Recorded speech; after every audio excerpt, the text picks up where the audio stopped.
No DQ Galaxy, we are live with a recap of a very eventful Friday Night Smackdown for February 2nd, 2024.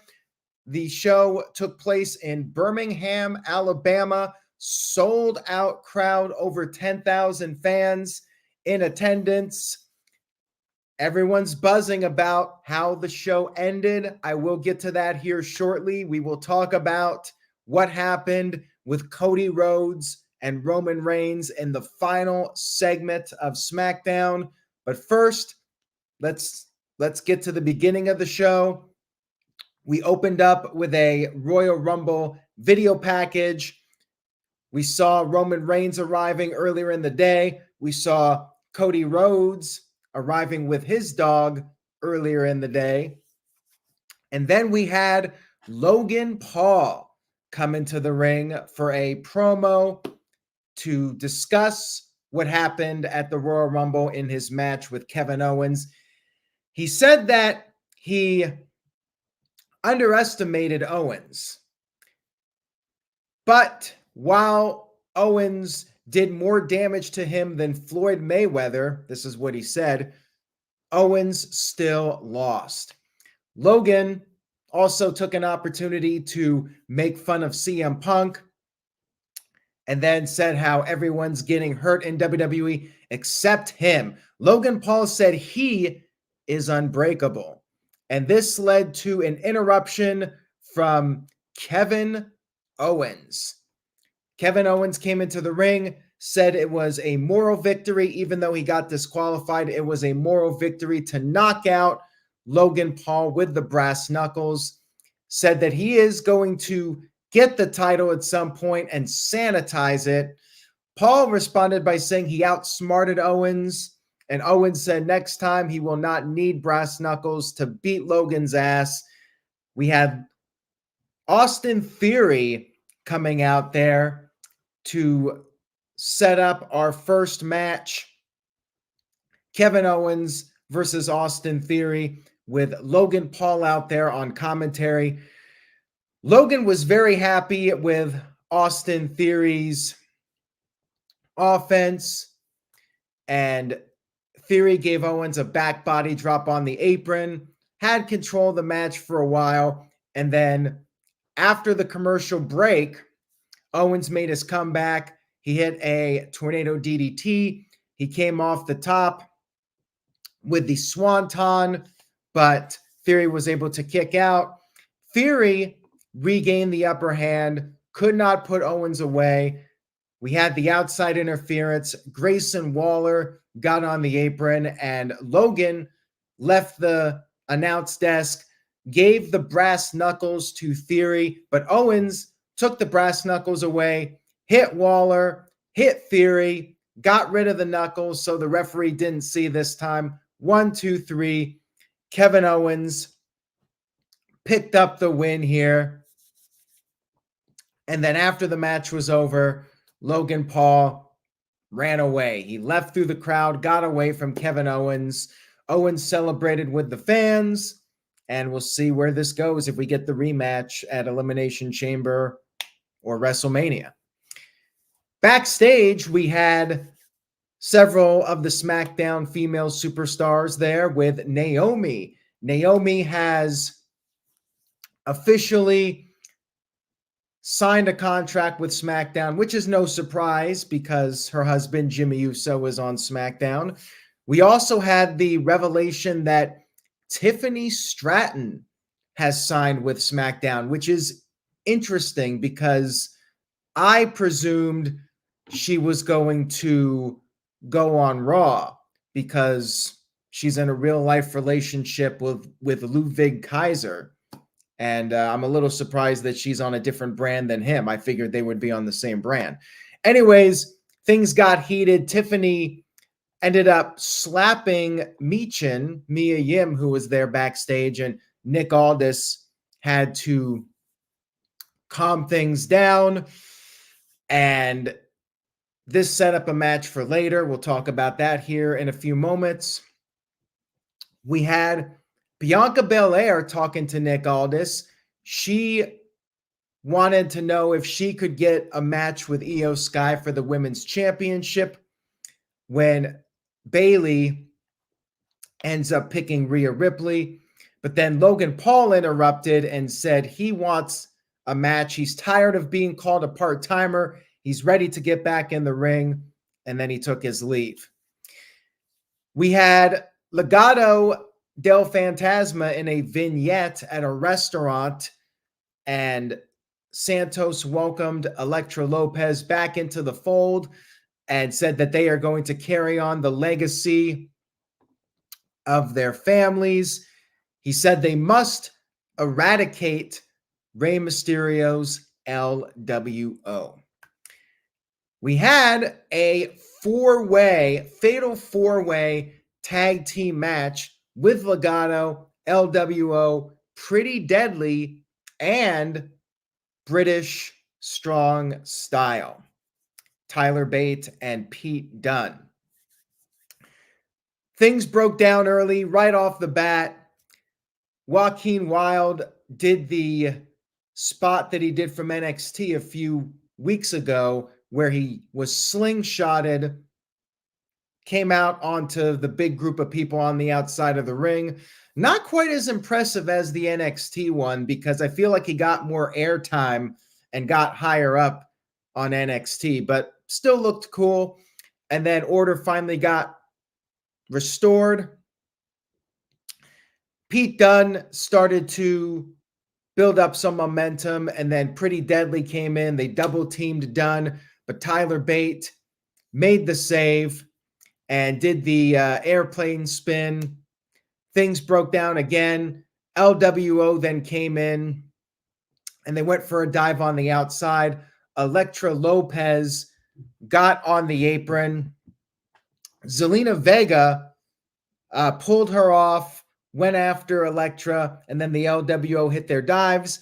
Back in the ring, Pete Dunne and Tyler Bate were able to take advantage, and they picked up the 1-2-3 victory. So, good match here. I enjoyed it, and nice win here for the British Strong Style. They will be facing the winners of another four-way match coming up on Raw this Monday, and then next Friday on SmackDown, British Strong Style will face that team. The winning team will go on to Elimination Chamber.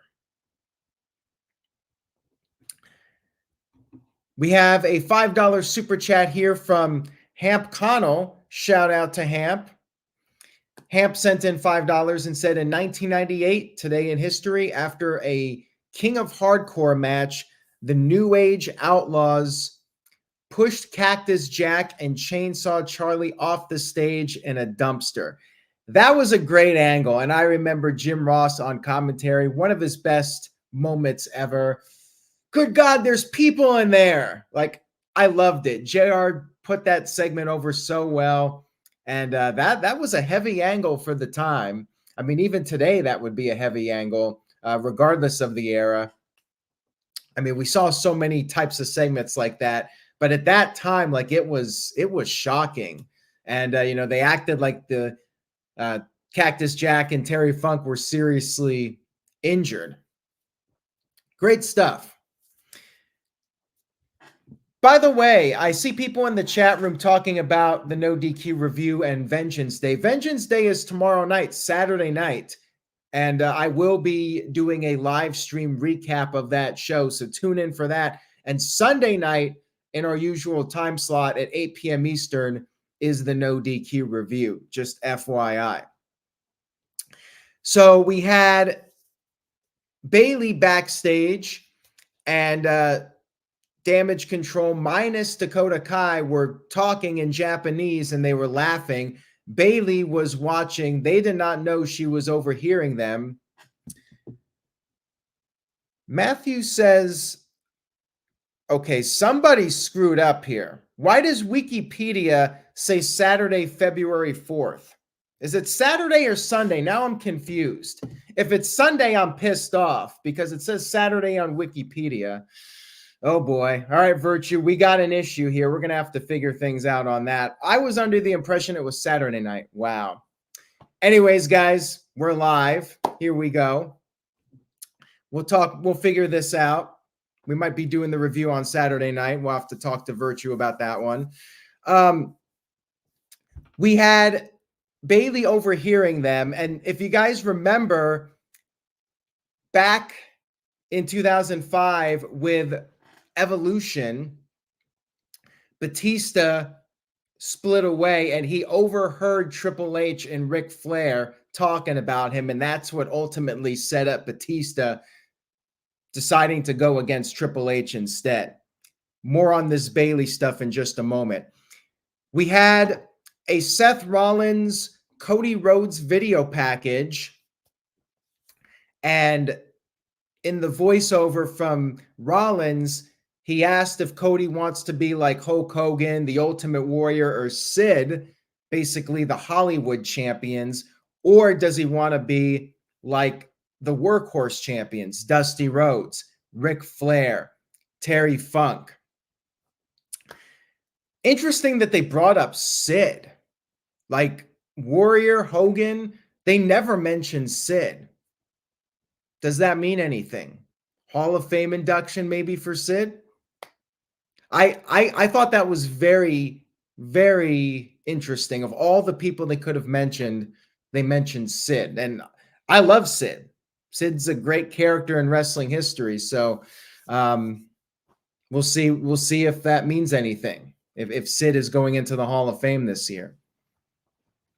So we had Bayley come out with Damage Control, and Bayley cut her promo to make her decision for WrestleMania. She won the Royal Rumble. She said she's almost done it all. And as Rhea Ripley was watching backstage, Bayley talked about how she hasn't been alone in her journey. She had her girls, and she said that Damage Control is family, and she could fight Rhea Ripley or go in a different direction.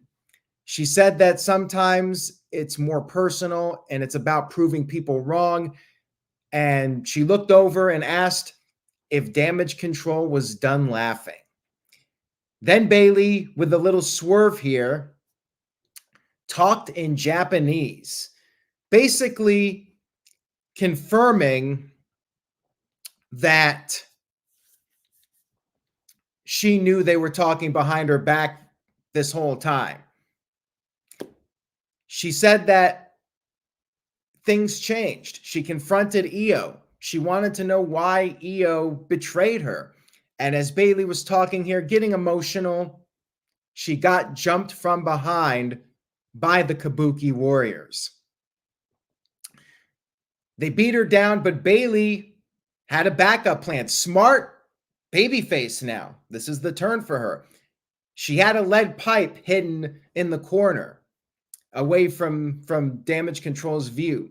She grabbed it and used it to fight off Damage Control.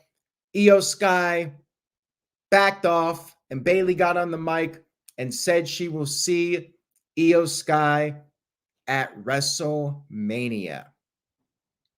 Great segment here. Fantastic. They set up the match for WrestleMania. Bayley with the babyface turn.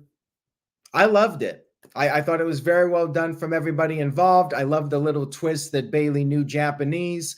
Yeah, it was great. We now got about 6 weeks until WrestleMania, but they got the match set. First match officially confirmed for WrestleMania. Bayley versus Io Sky opens up the door for Becky Lynch to face Rhea Ripley. Loved it. Great stuff here. And I suspect Bayley will win the title here. I think it's going to be her moment, but Io's had a pretty solid run as champion, I will say.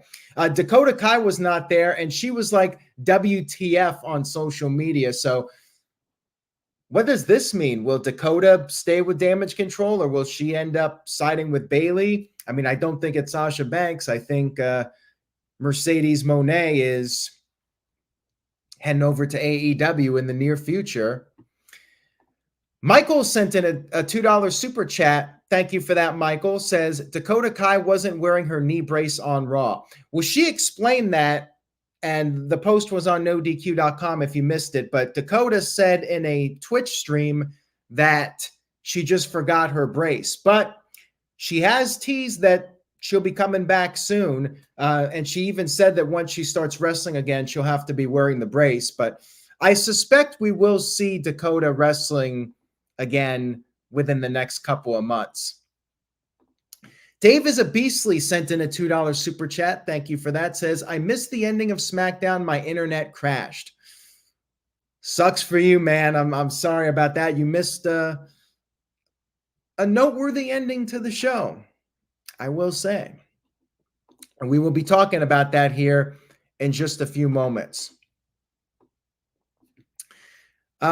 We had the Final Testament versus the Pride in what was supposed to be a match, but it basically turned into a big brawl, and Lashley went for the hurt lock to Cross. Scarlett got on his back just like she did the other week, and that's when B-Fab, who has been trying to get into Lashley's group, she made the save. She took down Scarlett. Lashley was able to spear Karrion Kross, and the Final Testament fled the scene.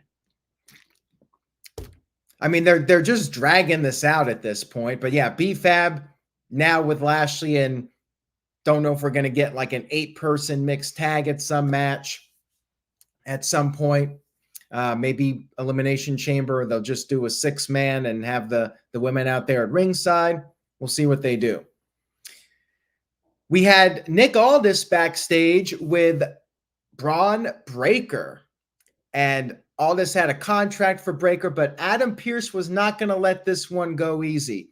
Adam Pearce said he wants to have a talk with Breaker. Breaker said he's going to hold on to the SmackDown contract, and he will see Adam Pearce this Monday on Raw.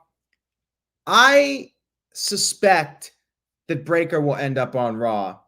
I think it's going to be Braun Breaker versus Gunther at WrestleMania. And I called this a while ago. I said this like a year ago that Braun Breaker would be a great choice to dethrone Gunther and win the IC title and end his run. That would put Braun Breaker on the map right off the bat. So with the Brock Lesnar situation and him being out of WrestleMania, Braun Breaker can step right in, and I think it's a big improvement. I mean, I would have liked Gunther versus Brock Lesnar, but how would you book that? Like, does Lesnar really lose again to Gunther? Does Lesnar become Intercontinental Champion? Like, with this match, you can make a new star in Braun Breaker, and it's fresh. You're focusing on the future, not the past, but we'll talk about that more on Monday. I mean, who knows? Maybe Breaker doesn't end up on Raw, but I suspect he will. And then Jade Cargill also approached Nick Aldis, and they started to talk in a cutaway. So I guess we'll find out where Jade Cargill goes, but they're definitely teasing her now for the main roster. It's kind of interesting. They got all these new people coming into the mix before WrestleMania. Usually the call-ups are after WrestleMania. Speaking of call-ups, we had Tiffany Stratton, the newest member of Friday Night SmackDown, going up against Michin. It was a good match, but I mean, in these types of scenarios, you know it's a showcase for the newcomer.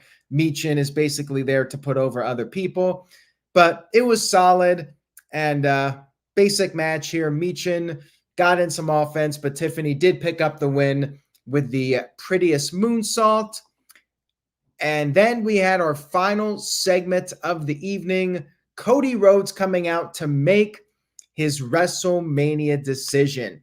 Chat room, I know you've been waiting for this. The internet is blowing up with comments on this. People are talking, whether it's for good or bad.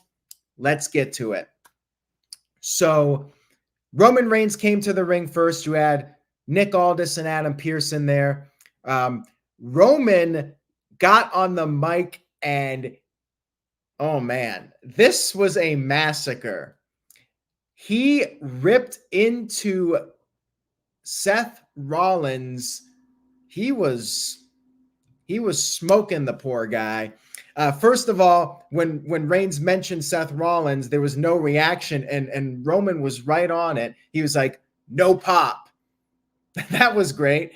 I mean, I felt bad for Rollins, but man, Roman was savage here, and he called the World Heavyweight title on Raw the loser bracket title, and said that Seth Rollins is trying to claim he's the man while he's been walking around for the past 2 years wearing his wife's clothes.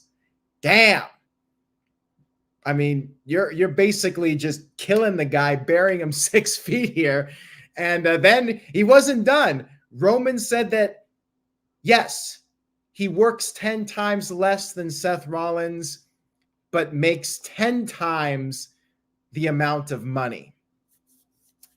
He said he's not going to beg Cody Rhodes. He said that Cody can make his choice. Cody can go for the loser bracket title, or he can have a crack at the #1 title one more time if he wants to. Cody Rhodes then arrived to make his decision, and Cody asked everybody to leave. The bloodline was there. They left. The GMs left, and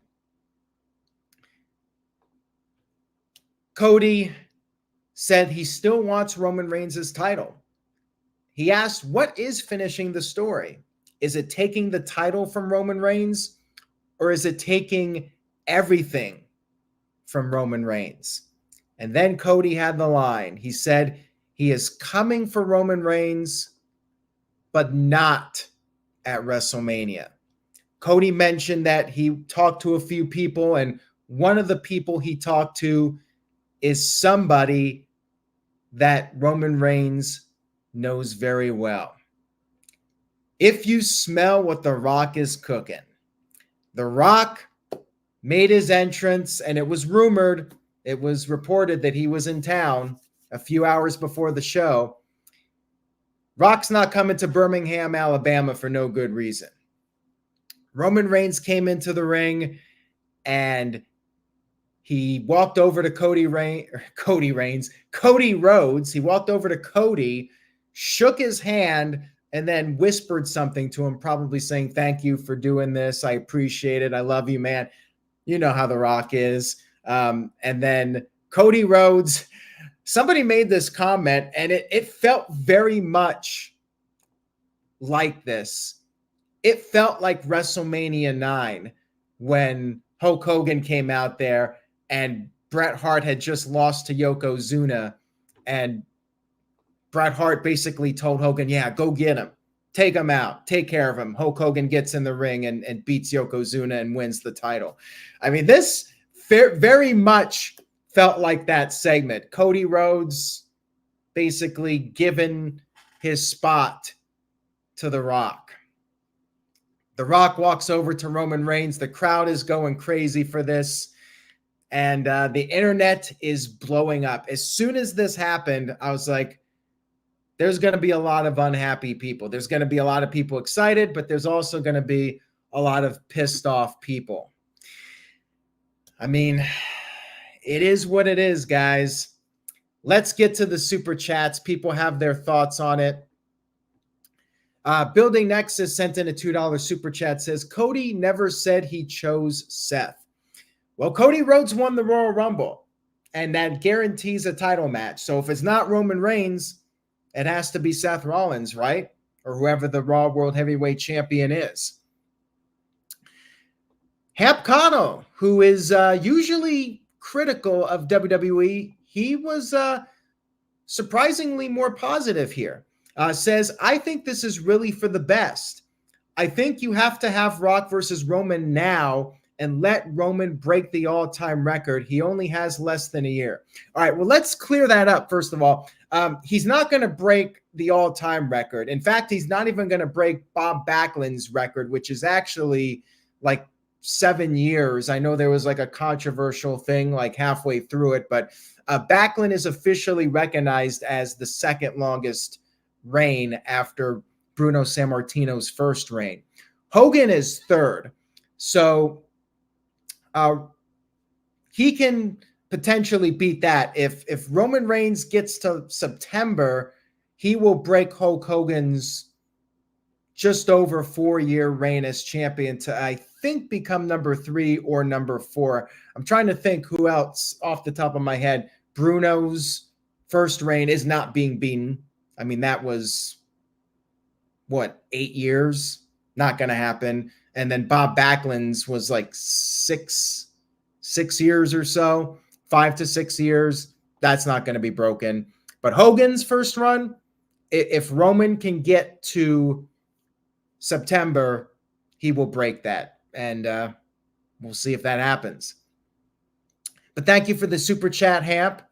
And some people will argue that now is the time to do it. WrestleMania 40. And Virtue had brought this up. Virtue sent in $2. He had to say it when Virtue is right again.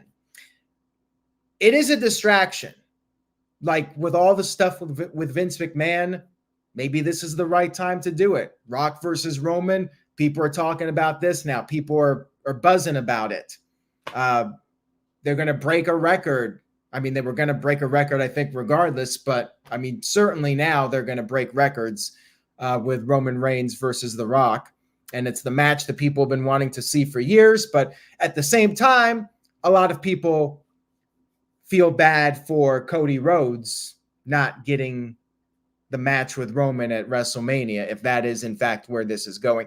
And they did not confirm it, but Rock had his stare down with Roman Reigns, and they announced a press conference coming up next week, which, I mean, I think that tells you all you need to know here. Seth Rollins sent in a $2 super chat, says, one word, cliffhanger. Exactly, because there was no promo from The Rock. It was just him staring down Roman Reigns, and we got the end credits. So we still have to wait for the big promo here between these guys. Caleb Jacobs sent in a $2.23 super chat. Thank you, Caleb. Says, The Rock is the damn table.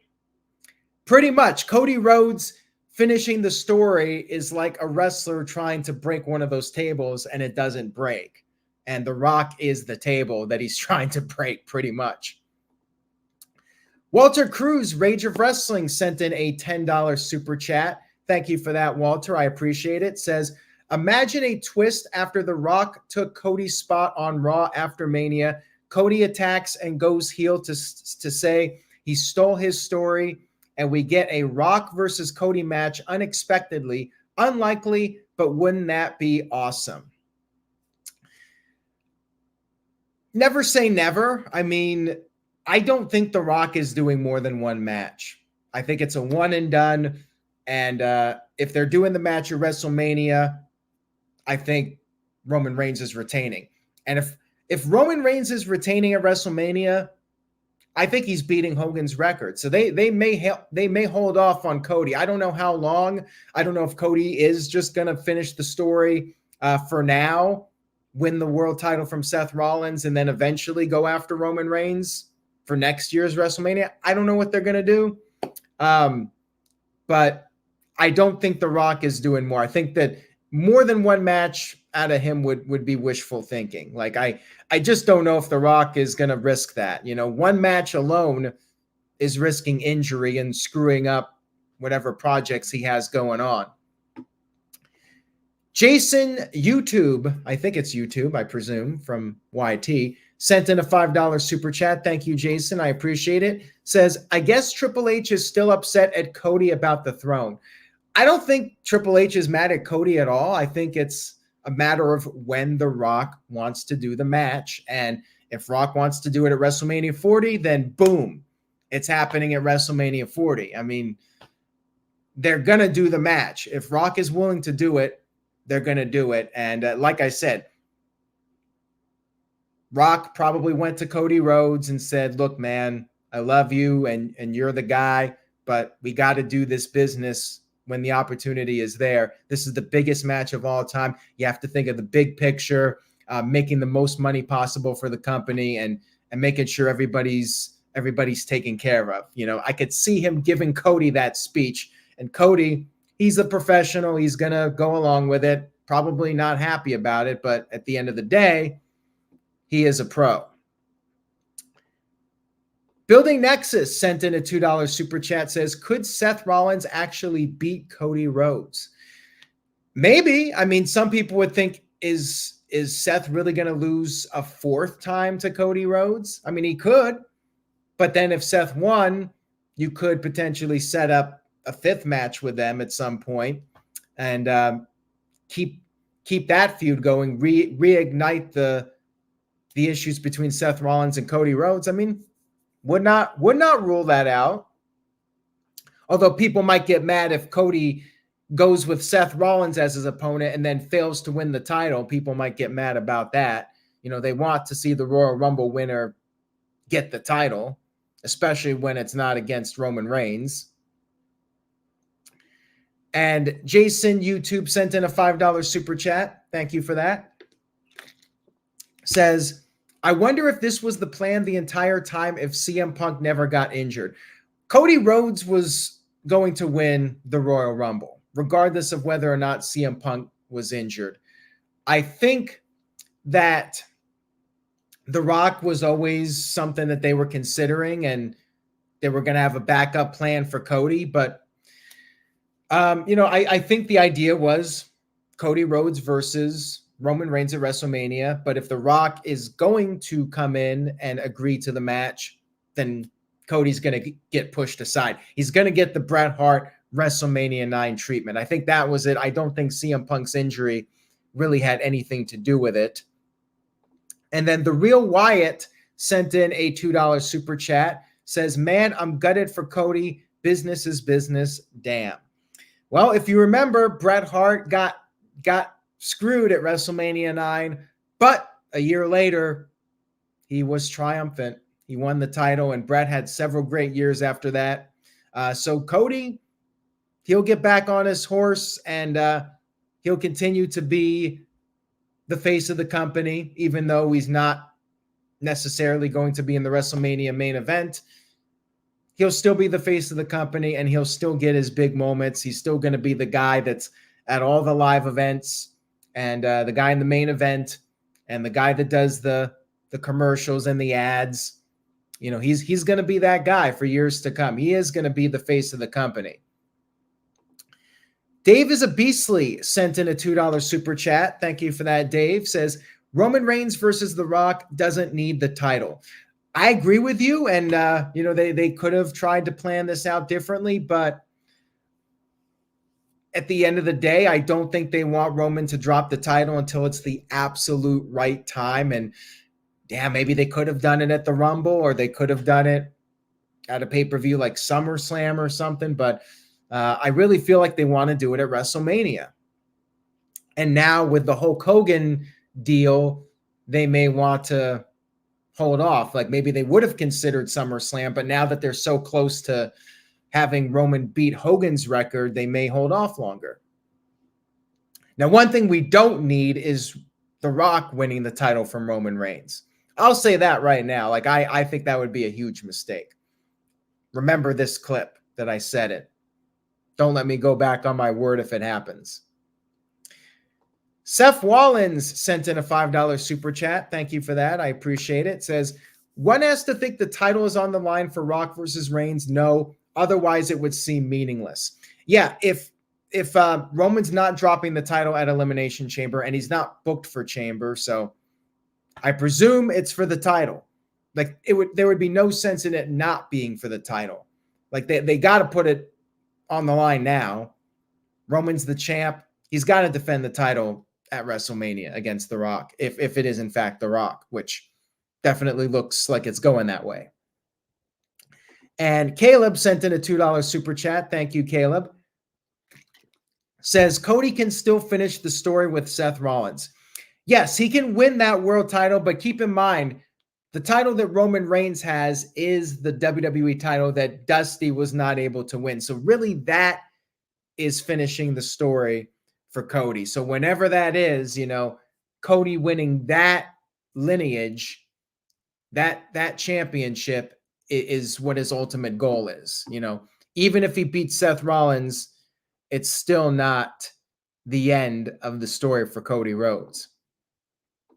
But it's a big moment for him, no doubt.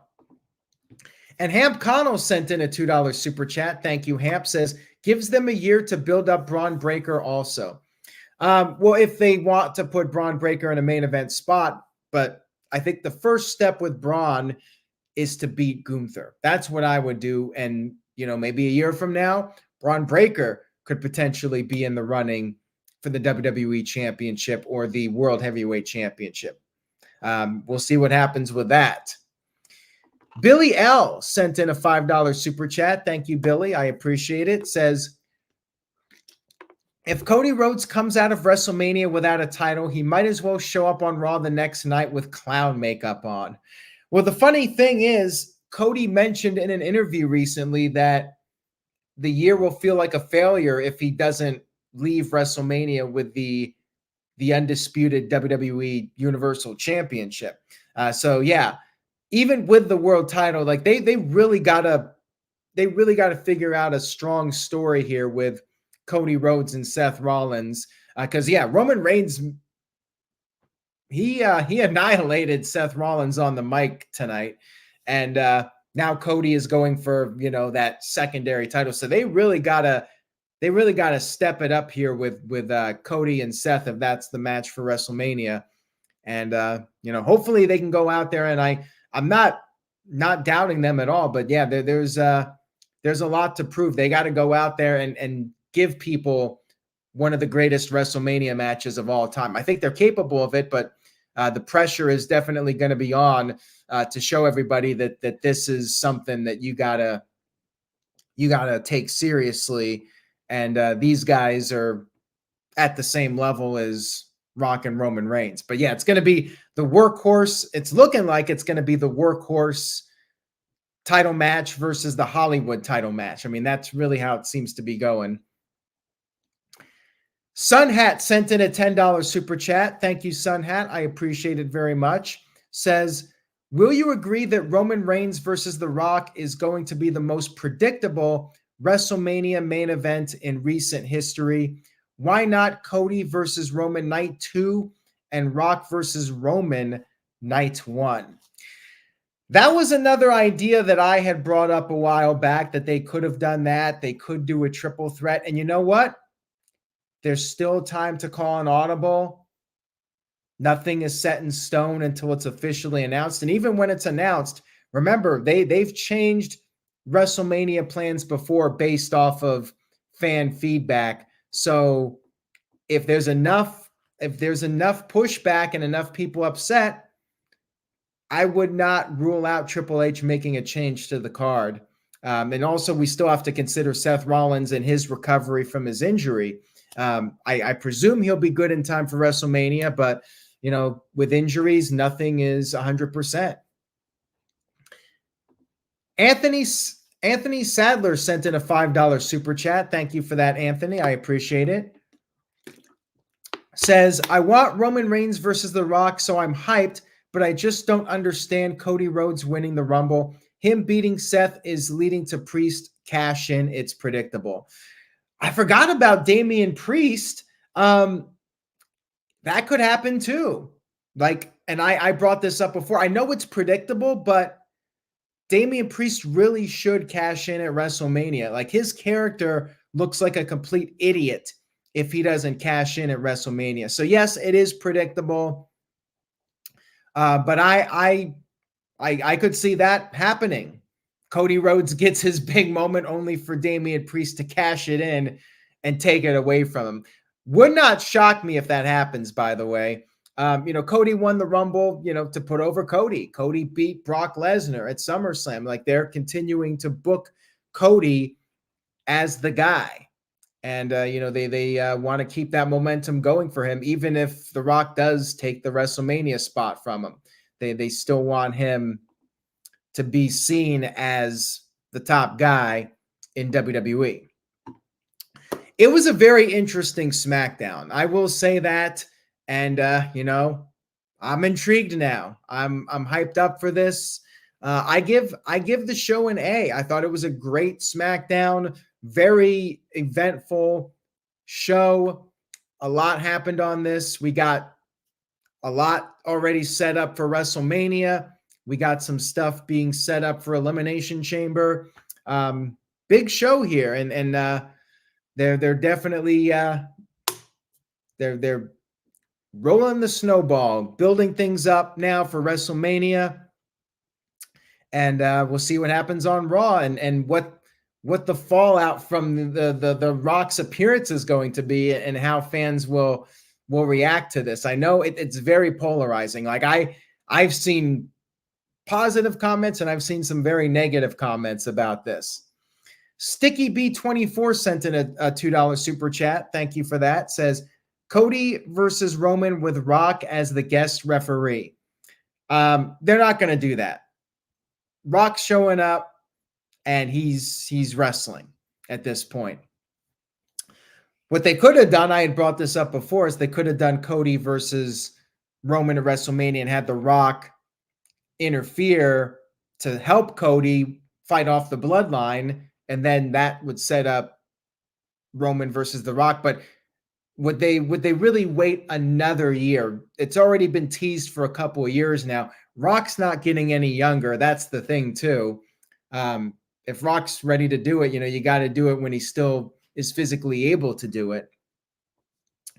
So mixed feelings about it, but regardless, it's going to be a happening. As Gorilla Monsoon would say, they're going to be hanging from the rafters from this for this match. And Rock versus Roman, it's magic. It's WrestleMania. It's like Hogan versus The Rock, or Cena versus The Rock, or Hulk Hogan versus Ultimate Warrior. It's that big moment, the biggest possible match that WWE can do.